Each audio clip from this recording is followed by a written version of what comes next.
kind of a rough time in middle school. It's kind of funny that Ashley brought up that almost everyone shares the same testimony of finding someone that loved you enough to die for you. And I went through a period in middle school where I went through that phase, and it was pretty bad, and I turned to other things to bring me out of that, which is never a good thing. And I wanted to talk about this tonight because I see a lot of young people, and I turned to self-harm. And there were a lot of people that looked at me, and I'm a big believer of the people that you hang out with mold you into what you are. And I wanted so bad to not conform to everything else that I started hanging out with a group of people that I shouldn't have been hanging out with. I see that now, I know that now. But it was like every day the self-harm propaganda, and I had a girl look at me and she was like, this is what you need to do. She was like, you keep talking about how you have no control over your life. You have no control over everything. Well, with this, you can control where you hurt yourself, when you hurt yourself, the pain that you feel.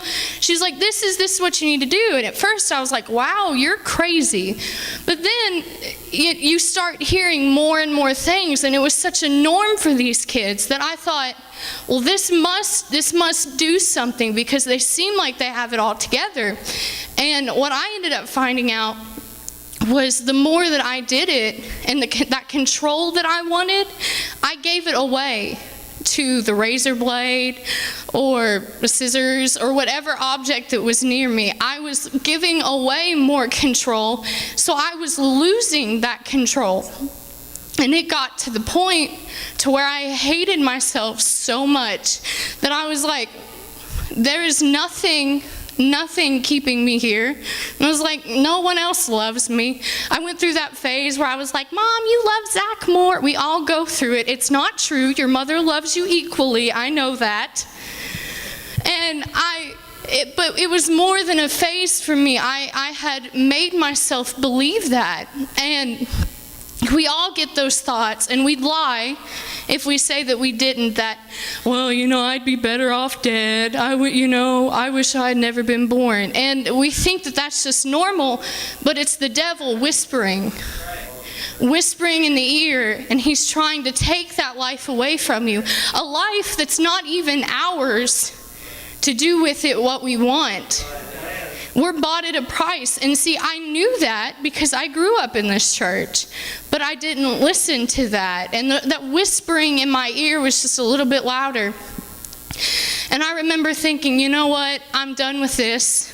This world sucks. I was like, no one here loves me. Mom loves Zach more. And it got to the point where I remember one night, I was like, this is going to be it. And God intervenes on things, and obviously things didn't happen that night.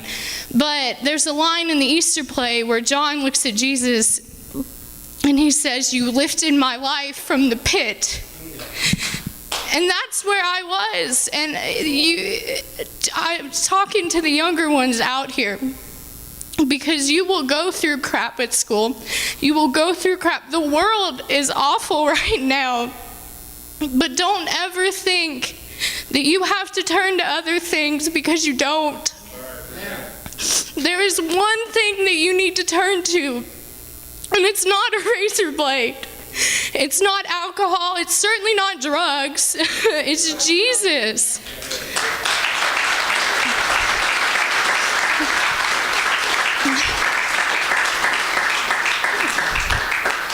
Told myself I wasn't going to cry, but we see how that worked. You will have so much pressure in your lives, but remember that there is somebody that loved you enough to die. And I understand the doubting. It's crazy. Someone loved you enough to die for you. I know, but it's true. And this next song, I love it so much because it says, what love is this, that you would give your life for me?